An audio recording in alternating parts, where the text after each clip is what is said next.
The United States, a so-called nation under God. The dark streets of America were plagued by a new enemy, fentanyl. A synthetic opioid painkiller so powerful, it claimed more lives than the Vietnam, Iraq, and Afghanistan wars combined. It was like a deadly virus, seeping into every city and town, taking over the lives of anyone who dared to use it. And with each passing day, its grip tightened even further.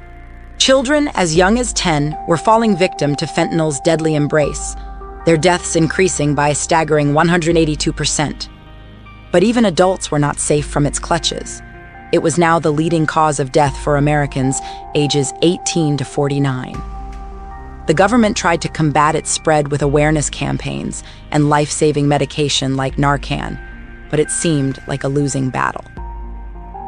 The drug dealers didn't care about the destruction they caused, only interested in making a profit off of people's addictions. Fentanyl flooded the streets, readily available on the illicit market.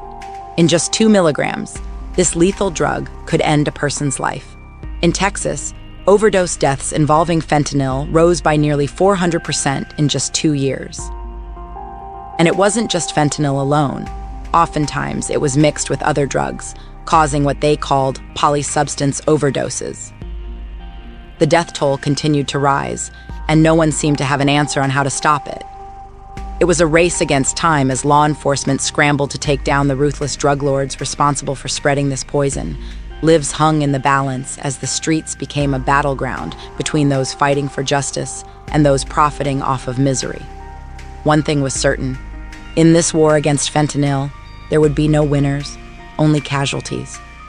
But amidst all the chaos and despair, there was still hope that one day, this nightmare would come to an end. Welcome to No Tears for Black Girls, the riveting true crime podcast, created, written, and produced by acclaimed author John Reedberg. I'm your host, Samantha Paul, and if you want to join us in supporting the show, simply download the Alive Podcast app.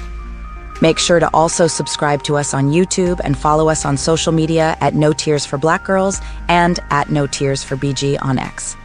Now, let's begin. The first tale begins with the death of a 47-year-old man, Cedric Cannon, discovered lifeless on May 29, 2021, in his home. The culprit? Fentanyl. His sister, Rashetta Cannon, shares her harrowing account of losing her brother to this deadly substance, issuing a warning about the dangers of illicit fentanyl. In our second story, we delve into the tragic loss of Dr. Karen Jackson through the perspective of her grieving sister, Catrice Calloway. So I'm here to talk about my brother, Cedric Cannon, who was my older brother, who I lost to fentanyl. We grew up in a small town in Florida. It was 5 girls and 2 boys. Cedric was the third oldest. He was the oldest son. We grew up in a low-income housing, single-parent household, but we had a lot of love and we had a lot of joy. It was always fun and something amazing to do growing up.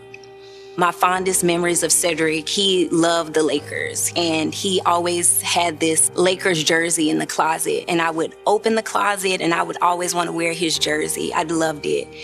And I loved when he would take me around with his friends, like hanging out with them, playing basketball, and he was very protective over us. He really loved us. And he also loved wrestling. So any of the latest wrestling moves, he would always practice on the younger siblings. So we were the guinea pigs. And so those are the memories that I remember, him setting up the Nintendo for us to play.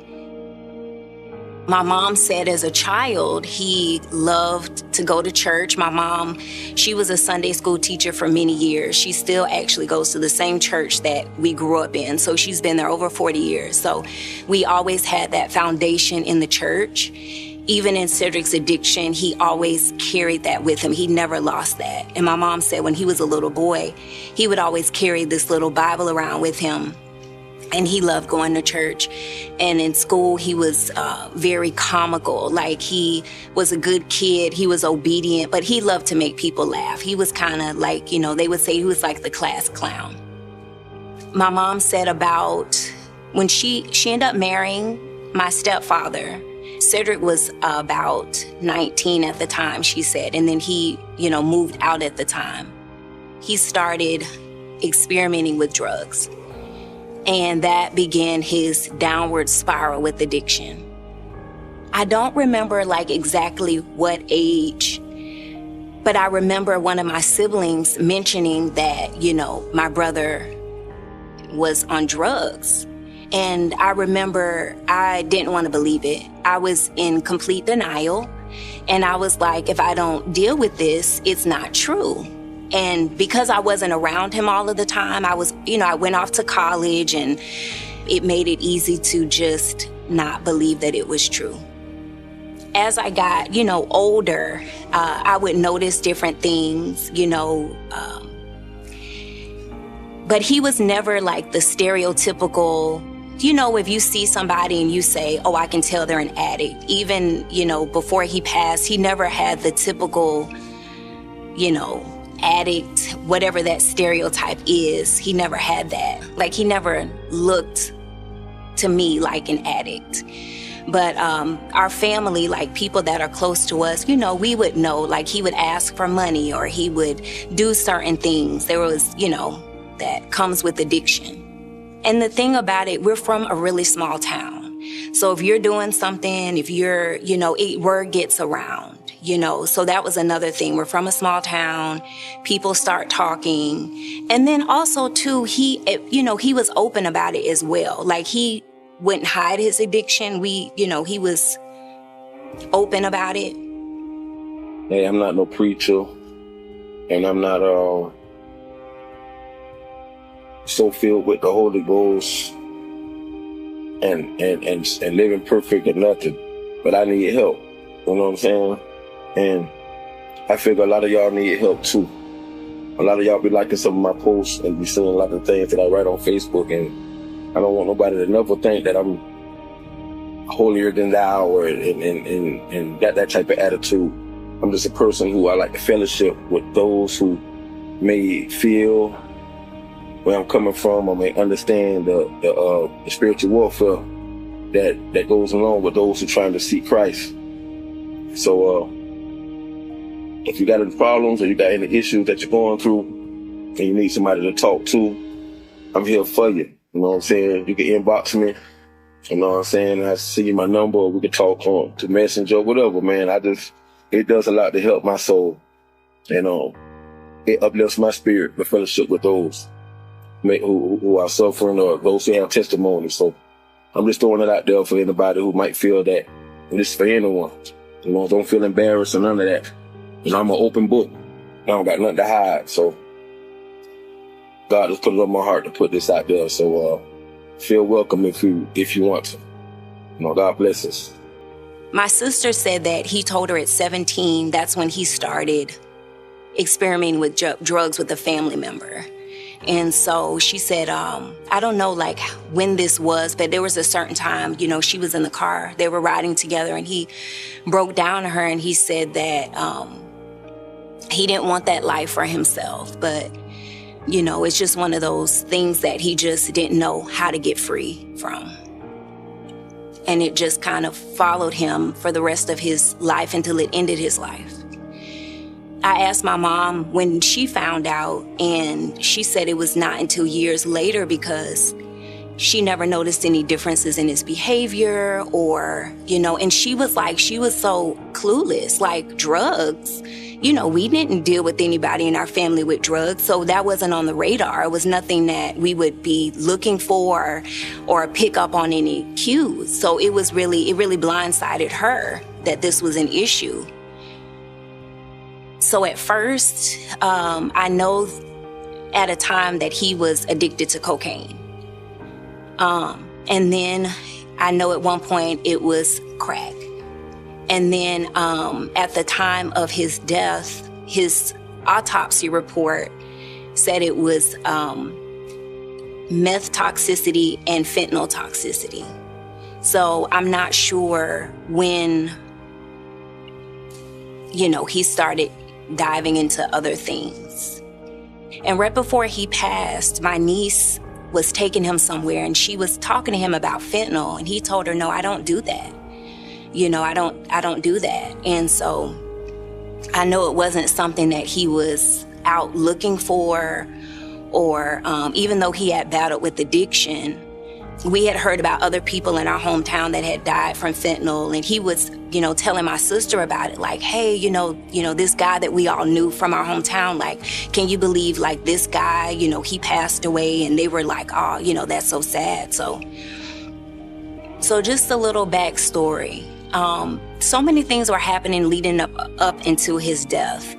One of my nieces, she used to do like this prayer line with her friends. And she invited my brother to, hey, I want you to get on this prayer call. And he said, like, all day he was trying to get out of the house. He was, trying to get out. But for whatever reason, he couldn't leave that day. So he said, okay, I'll get on this prayer call.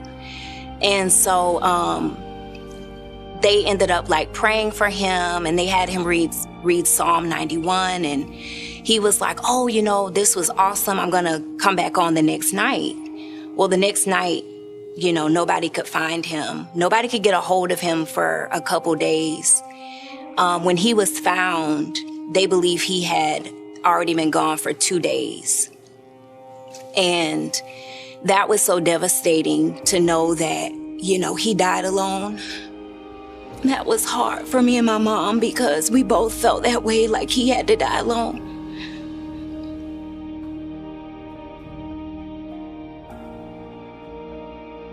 And growing up, my mom, she was really strong, having 7 kids and doing the best that she could. And I never saw my mom cry. And the first time I saw my mom cry was at my brother's wake. And so this is what fentanyl does to people. So that was very hard to see my mom, cry. It's like all of our lives, like once we found out he had an addiction, it's like you're holding your breath because you're dreading getting that call. And when you finally get the call, it's like your worst nightmare. It finally happened that you never wanted to happen. It came true.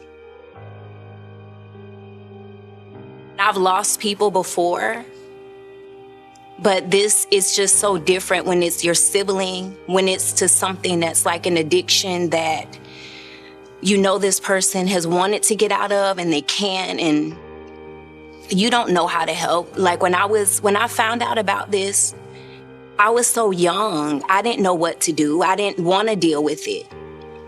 And one of the things that I would want people to get from this story is that if you have a loved one that's, is an addict, I built up a lot of walls kind of to protect myself. And I was afraid to, fully, I think, love him because I was afraid of, when we would get that call. But I think what I wish I would have done differently was just to love him more, tell him I love him more, ask him about his story, ask him, why did you do this? Like, not in a judgmental way, but just trying to understand. Even though I could never understand an addict, I can never understand what their struggles are, but I wish I would have tried to understand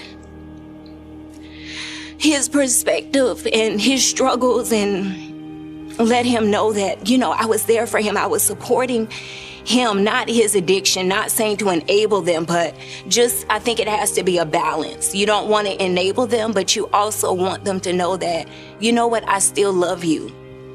And he was so loving. Like, of course, with addicts, it's difficult sometimes.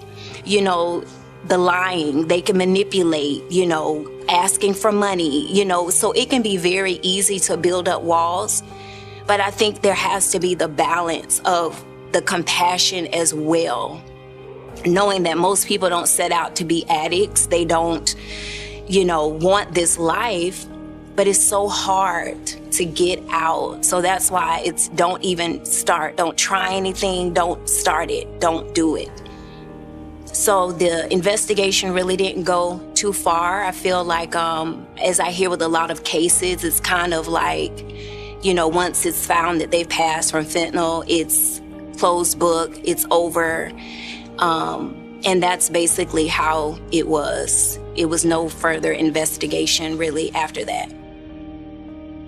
Cedric, just like a lot of addicts, they're not just addicts. They're more than that, He was very loving, and he had a lot of friends. He loved people. He had a heart for people. And he was so forgiving. Like, you can get into an argument with Ced, and he would forgive you. And he would always talk about love. And like I said, of course he was not perfect. Addiction comes with a lot of stuff. And it can be so hard to deal with addicts. Cedric was hard to deal with sometimes. But he had such a great heart. He was somebody's brother. He was my brother. He was my mom's son. So he was just so much more, and I want people to know that. He was more than an addict, and he had so much to offer this world. Even in his addiction and being around people with addiction, he would still try to help them. Even though he couldn't help himself, he would still try to speak life into them and try to help them to get out. And so many people, like after he passed, like on his Facebook page, is so many like messages of how he touched people, like how he encouraged people. He never lost that. And that's what I want people to know about him. Catrice Calloway. When you think about substance abuse, you never think that it will happen to your family. And when it hit our family the way it did with my sister, I promised myself that I would get the word out that the opioid addiction does not discriminate. It happens to the least of us to the most of us. My sister was a doctor. She had her PhD in education. She was a minister, just the person who you would least suspect to be addicted to opiates. People need to understand that the opioid addiction is a physiological addiction. So just like I crave water, it's the same way people who have the addiction with opiates, they crave the drug. Initially, my sister was prescribed opiates for knee and back pain. I really believe that she wasn't able to get the prescriptions by doctors anymore, so she turned to the next best thing that she could to get that fix. And that's when she started reaching out to negative influences and drug dealers. I'm a federal probation officer. I deal with this kind of stuff all the time. But when it happened in my family, it caught us all by surprise. My sister and I were extremely close. We were best friends. If you saw her, you saw me. And when it hit so close to home, I make referrals to drug treatment all the time. I never in a million years thought that I would have to do this for my sister. But I did. And it was tough, but the addiction was so powerful. She was in a lot of denial. She did a lot of deflecting. She pointed the finger at other things going on, but she never accepted responsibility. And it was very hard. She was such a strong human being. She was She was my rock. She was my everything. She always came to my rescue. She was more than, just a big sister. Like, she would tell anybody, don't mess with my sister. That's the kind of person she was. So when this happened, I think in my mind, I thought, well, I knew that she would be able to beat this. If anybody could beat this, Karen could beat it. And so when COVID hit and everybody was on lockdown, there were signs, but I didn't recognize those signs until after the fact. I had to go through grief counseling because 6 months prior to her dying, I had already lost her. I had already lost her. So I actually started going through grief counseling because I knew at that point there was nothing else I could do. My sister was very charismatic, and my sister was a very strong motivational speaker, a very powerful minister. And she knew that Bible inside and out. And when she started to use scripture to justify some of the things she had done, I knew this isn't Karen. This is not my sister. Because she was the type of person, she didn't tolerate foolishness. She didn't tolerate, people making dumb mistakes. Her thing was, you're doing this because you want to do it, and I'm not going to be a part of it. That's the kind of person she was. And so when her addiction got exposed, I started noticing that she's not accepting responsibility for the addiction. Karen, I think, was dealing with some depression. I think that she was just going through a lot. And so when she died, my husband and I was like, everybody's blaming everybody, but nobody's blaming Karen. And it's not something that Karen wanted. I know she didn't. I know my sister did not want to die. But the drug was just so powerful. And because she was such a strong person, weakness just was not in her vocabulary. It just wasn't. And so probably to admit that I'm weak, I'm powerless against this addiction, she just couldn't do it. She did go in substance abuse treatment once, though. I was so proud of her. She was weaned off of the pills, and things were going great. Things were really going great, but she relapsed. And so when she relapsed, when the conversation was, I've been calling my counselor, but she's not calling me back. Okay, now the probation officer hat is kicking in. Okay, yeah. And she would say it over and over, and she would be so convincing. Oh my God, she would be so convincing. I've been calling that counselor, and that counselor's not been calling me back. And so finally, I just had to tell her, okay. So she was sick.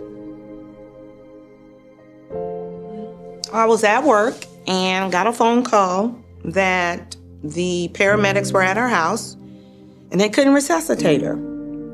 And her husband had come home from work, working a night job. He came home from work and found her passed out, unresponsive. She was gone. Yeah, she was gone. There were pills. And what she would always do is to intensify the high, she would take her pills with wine. And that's literally how she was found. That's how she died. She died at home. Yeah. When you buy drugs from a drug dealer, you don't know what you're getting. And so essentially that's what happened. When I got a copy of her death certificate, it said on there fentanyl, alcohol, Xanax, and hydrocodone. And the reason on her death certificate, it said substance abuse. So that's how she died. And I know she did not commit suicide because that was not Karen. But I do believe she overdosed because she didn't know what she was getting. I think we didn't talk about it like we probably should have because of pride. And that is the worst thing to deal with when you're dealing with someone with substance abuse. You have to push the pride to the side. You can't be embarrassed because it happens. It happens.